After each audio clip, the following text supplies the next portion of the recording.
Yeah, my name is Jürgen PETERS, well pronunciation, thank you. And I give you now an impression about the history of the avenues in Germany. Germany is a state in the south of Sweden, connecting a little bit Sweden with France. And first of all, I want to thank Chantal and the Department of Aude for this great conference. Great organization too. First I want to explain that I'm teaching to the topic of landscape. I'm landscape planner to this topic of landscape and cultural landscape aspects at the University of Sustainable Development in Eberswalde. This is 20 kilometers in the north of Berlin. And I'm engaged in this topic of tree avenues since 1991, more than 30 years now. My starting point was a PhD thesis about the avenues in Brandenburg. After the reunification of East and West in Germany, it was a good opportunity to go from Berlin to the state of Brandenburg, to this landscape.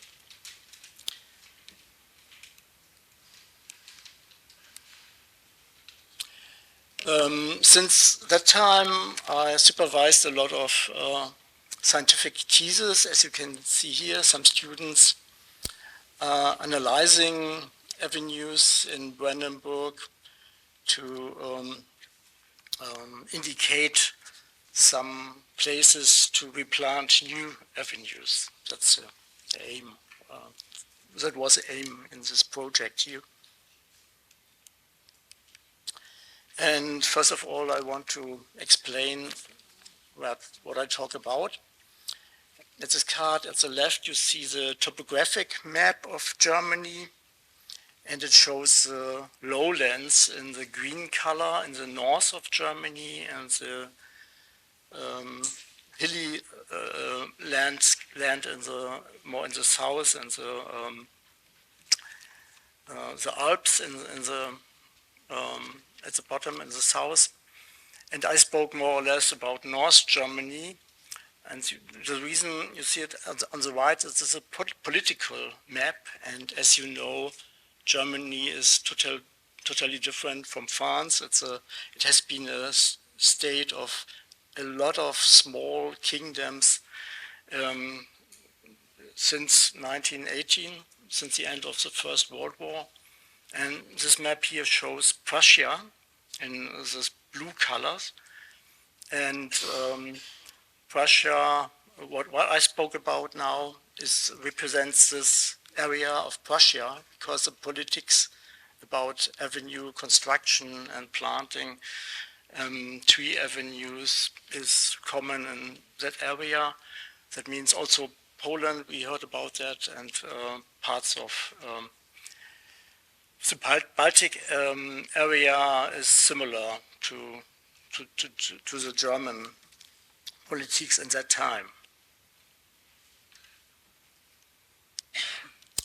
Here you can see the first tree avenue, or one of the first tree avenues in Germany. It's Unter den Linden in Berlin. And as you can see here, it was at that time a tree for walking, for pleasure. As we have seen this plain tree avenue yesterday, was the same situation, no cars at that case. And you see on the right of the slide a historical map that shows Berlin. And on the right side, maybe you can see it. At the right, you see maybe this dots. It shows an alley connecting the castle in Berlin with the summer castle in Fürstenwalde, close to Berlin. And that was typical in that time. It's the same as Patrick shows for Sweden. These tree avenues were leading to a castle or to a main house. and to give an impression of the power of the king or the owner of the land.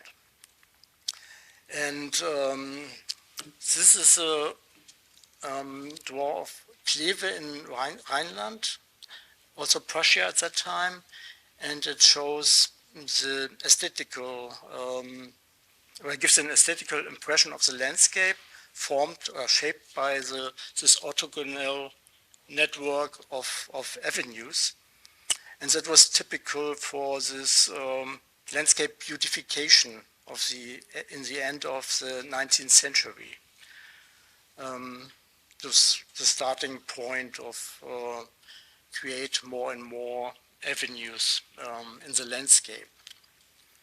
But these kind of Baroque avenues were not the typical avenues in the rural areas. I come back to that later, but first I want to show you the principle of planting the avenues. There are two different types of avenue. Above you see the opposite plantation. It's typical for the garden avenues and or garden tree avenues and avenues FES that we have seen, these Baroque avenues. And it gives a more impression of a gateway. If you walk along, you have at both sides the trunk of the trees, and it's like you enter a gateway. And the other principle is the alternate plantation that gives more space for the crown of the trees to grow. And that's typical for the plantation along the roads. So you have the park avenues and the roads avenues. And the other difference is the allées découvertes et the allées couvertes. Also, Patrick gives some impression about that, and that depends of the distance the trees stands close to the road. I show you some examples for that later. There's a starting point of the plantation of more and more tree avenues in Germany, and in northern Germany was this plantation of fruit tree avenues at the country roads, as you can see it here. These are apple trees. There was a kind of state campaign. The state of Prussia forced the communities and the people living in the town to plant this kind of trees. And there was a multifunctional idea. One idea was to make the road visible in the landscape. In wintertime, you can't see the road, but you can see the trees. And the other function was, of course, the fruits of the fruit trees. The people in the villages are allowed to harvest the fruits, can lease a part of this fruit tree avenue, and so you are comparable to manage the trees and also to harvest the fruits. And it's the same as Patrick shows from Sweden. There was not only these fruit trees, but also mulberries. You are common with the mulberries here in France. The mulberries come with the Huguenots, with the refugees, the Protestants from France in the early 19th century to Germany. And they were used to produce silk. There's many silk factories were constructed at that time in Germany too. And also these willow trees, we heard about that, were common in northern parts of Germany, in the wetlands, more or less. And the people used the branches of the willow trees for different handcrafters, for baskets, and also for construction of houses. These half-timbered houses are built with clay, and for the clay you need the branches of willows to construct it. So all these first tree avenues was multifunctional. They were beautiful, of course, and they were useful to find the country roads in the landscape, even in winter time, and they had a special function. These country roads were embedded in the landscape, as you can see it here in this map. They were not straight on, leading to a castle as we have seen it in the presentation of Patrick, but embedded in the relief of the landscape. And on this topographic map you can also see, I'm not sure if you can really see it from your place, but there are some dots along the streets, and that shows the tree avenues.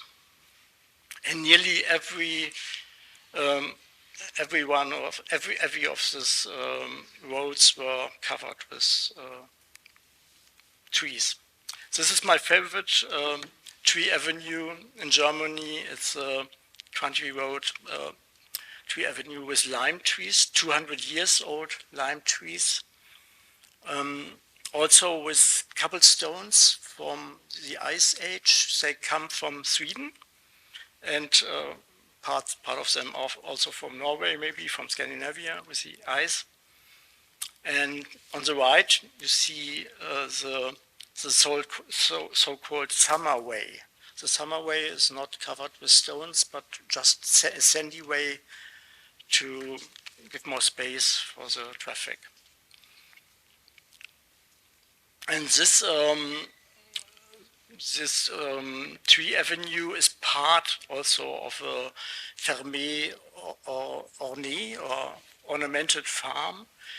The ornamented farm means, as Patrick explains also, that the farmland was beautified by avenues, tree avenues and hedges, and this has also more than one function, not only an aesthetic function, but also to keep the wind away and from the sandy soil, and to give shadows and so on. So, as we can say today, to have an adaptation to climate change was also a task in 100 years before, but they don't use this term climate change. But they have also problems with windy autumns and some dry summers. Now I come to a new kind of road. As you can see here now, you have this straight road replacing this old country road. And this new road was called chaussée. It's a French word, as you know.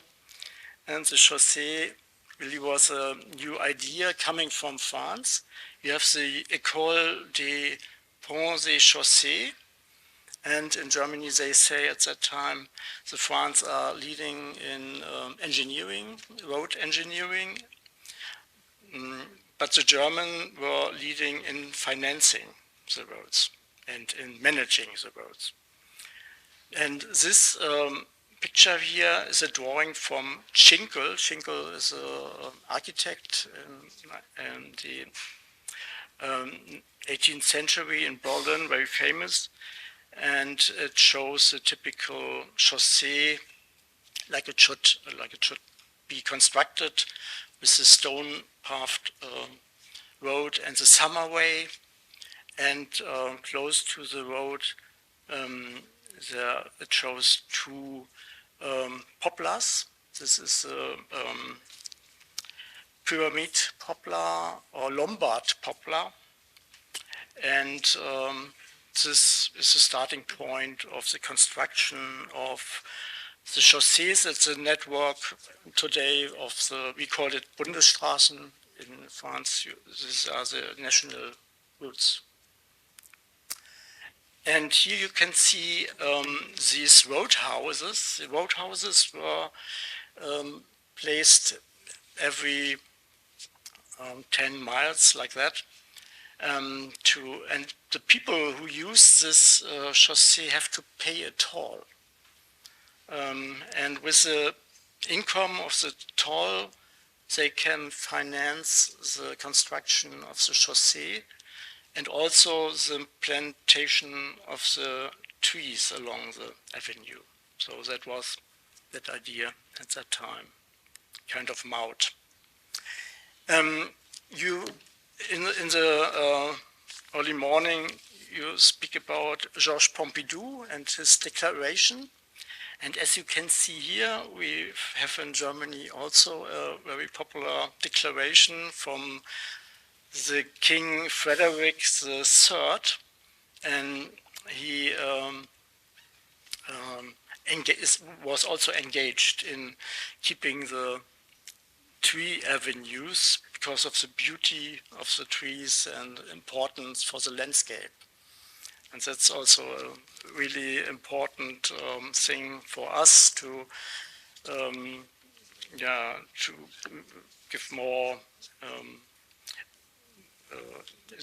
to make it clear that it's important also today that tree avenues belong to the road. It's an interesting thing that in the former states of the GDR, there's now Brandenburg, Mecklenburg-Vorpommern, for example, in the northeast, the situation in 1992, this picture shows 1992, chaussee in close to Eberswalde was in a really historical situation with these Lombard trees and with this pavement of small stones. It's now a so-called Bundesstraße, Route Nationale. And even in the early 20th century, we had some experiments with new tree species. The plane trees were not common in that time in Germany, and that was, they tried to implement it in Germany. Now it's common also in Germany, not so, it's not the most popular tree, but in everywhere you can see also in Germany plane trees, and that was the starting point, 1914. Because we have sandy soil in Brandenburg and also hot summer, and so it was a really good idea to plant this tree. I would show with this slide also the narrow, how narrow the tree was planted to the road, and the idea was to make the traffic safe, because they wanted to